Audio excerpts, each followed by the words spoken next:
সকল হত্যাকাণ্ডের বিচার হবে, রেয়ান্সের ডিআইজি। দেখুন এনবি চ্যানেল বাংলায় আমাদের শেরপুর প্রতিনিধির প্রতিবেদন। শেরপুরে আগুনে বিধ্বস্ত সদর থানা পরিদর্শন করেছেন পুলিশের এক ঊর্ধ্বতন কর্মকর্তা।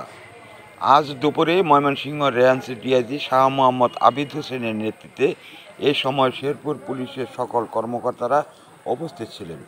গত 5 আগস্ট দুর্বৃত্তরা শেরপুর সদর থানা ভাঙচুর করে আগুন ধরিয়ে দেয়। এতে ধ্বংসস্তূপে পরিণত হয় সদর থানা।